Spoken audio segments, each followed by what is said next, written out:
All right, today we are going to go over what an athletic training room should look like. So you guys will be working on a project, which I will go over the guidelines tomorrow in another video, but um, basically you guys are creating your own athletic training room.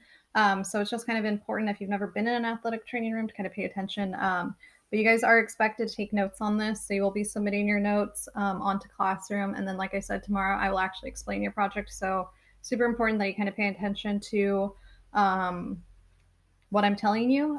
Some of the stuff on the screen, there won't be any writing. So if you want to take notes on what I'm saying, then that's totally fine as well. But like I said, I will be collecting these notes today. So at 11:59, please turn in your notes. You can take a picture of them, or if you're taking them on docs, submitting them that way. But anyways, this is a picture of an athletic training room. So I normally take my students into my training room so they can kind of get an idea. I think a good majority of you, good handful of you guys have been in my training room.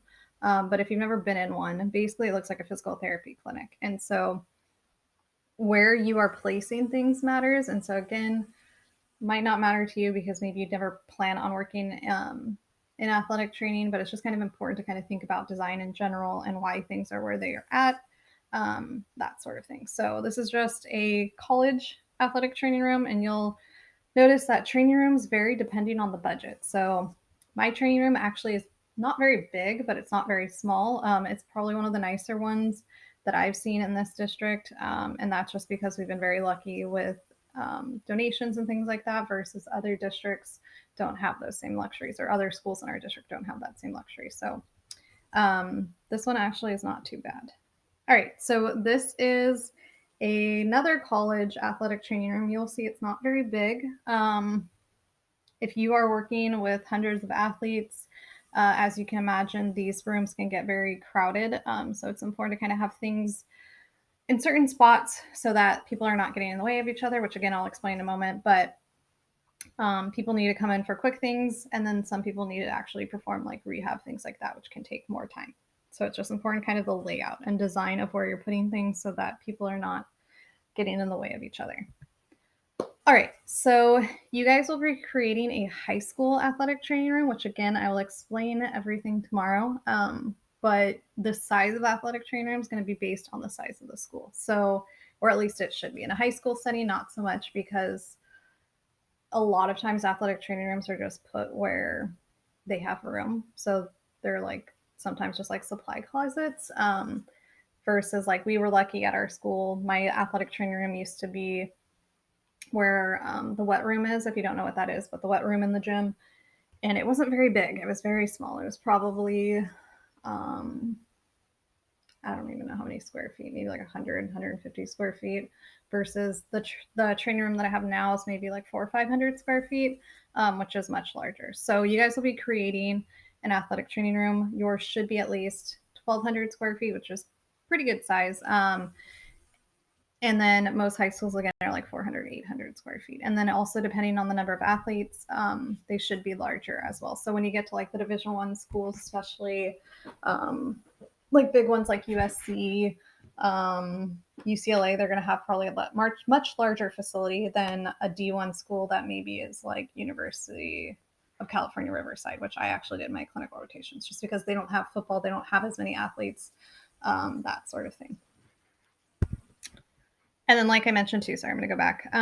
Utilization of space is super important. So you got to figure out like where do you want the most space. So the rehab area probably is going to be like the most open, might take up the most space versus things like storage. You might not have as much space. All right, so your taping area is the most used area. Your taping area should be somewhere that is close to the entrance of the facility and away from where people are doing rehab. So if you've ever come into my training room, when you walk in the door, my taping area is on the right side. And my training room is very small, so there's not really like any sections too much like broken up. But if you were creating an athletic training room, you would want it so that the taping area is easy to access and that it's separate from like the rehab area or evaluation area so that people are not getting in the way of each other. Someone could be, let's say, doing rehab post ACL, so they're working on squats or walks forward, so it could take up like a good deal of space, and you just don't want people walking by them that might be getting in the way of them doing their rehab, that sort of thing, if that helps you to understand.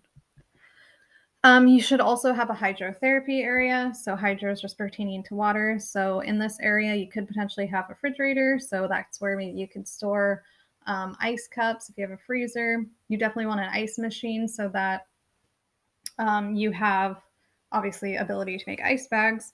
If you have the ability, you might have a whirlpool. A hydroculator is where you basically put hot packs in hot water and then they just reuse them. And it should be separate from the rest of the athletic training room because of the fact that the items in there could leak water, and you don't want equipment that's super expensive, maybe electrical equipment, or even things like taping braces that could potentially get completely damaged by water.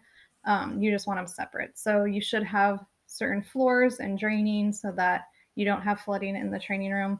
If you ever go into my athletic training room, I do have an ice machine now, but in the past I didn't have an ice machine.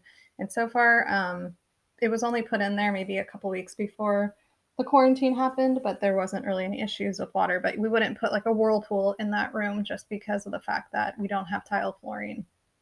We just have rubber mats and there's no draining. So again, that would just be a barrier to having a sanitary training room. So again, you can see that this is a wet room or hydrotherapy area. So it's separate from the remaining portions. It's actually blocked off by a concrete wall, and it also is not, so this is actually a pretty good idea.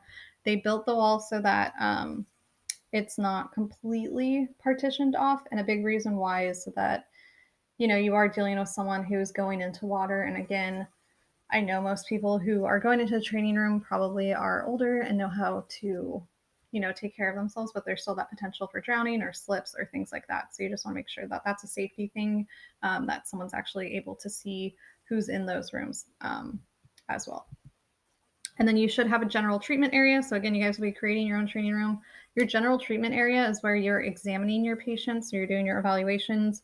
If they're needing things like ultrasound, stim, maybe they're wanting to ice in the training room, then that's where you would place those patients.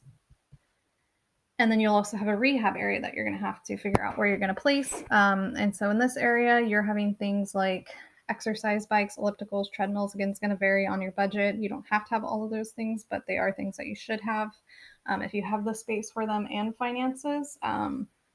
Because let's say someone might not be able to run outside, but they can actually run on the treadmill, so it's less impact, so that they're still helping their cardiovascular endurance. Or let's say somebody is post ACL surgery, they need to keep the range of motion, so the exercise bikes are another good thing to have, or it's also a good way to warm up too. And then you should have weights, because you can do so many different things with hand weights or even body resistance bands, and then just different rehab equipment as well. And then if you have the space as well, and again, I do not have this in my training room, but if you go to a collegiate setting, they typically have like a private exam room. So this is where maybe the person is getting a concussion evaluation. So they need a room that's quiet, or it could be that maybe they have a high groin injury. So that's somewhere that maybe someone's not going to be comfortable just out in the open getting examined. So again, this is going to be just a separate area to provide more privacy, that sort of thing. So again, I don't deal with this in a high school setting. Part of the reason being that I'm dealing with minors, and I think it would probably be just a big liability issue with having that. I mean, I don't have the space either. Whereas when you get into a college setting, those people are typically over the age of 18, so it's not as big of an issue.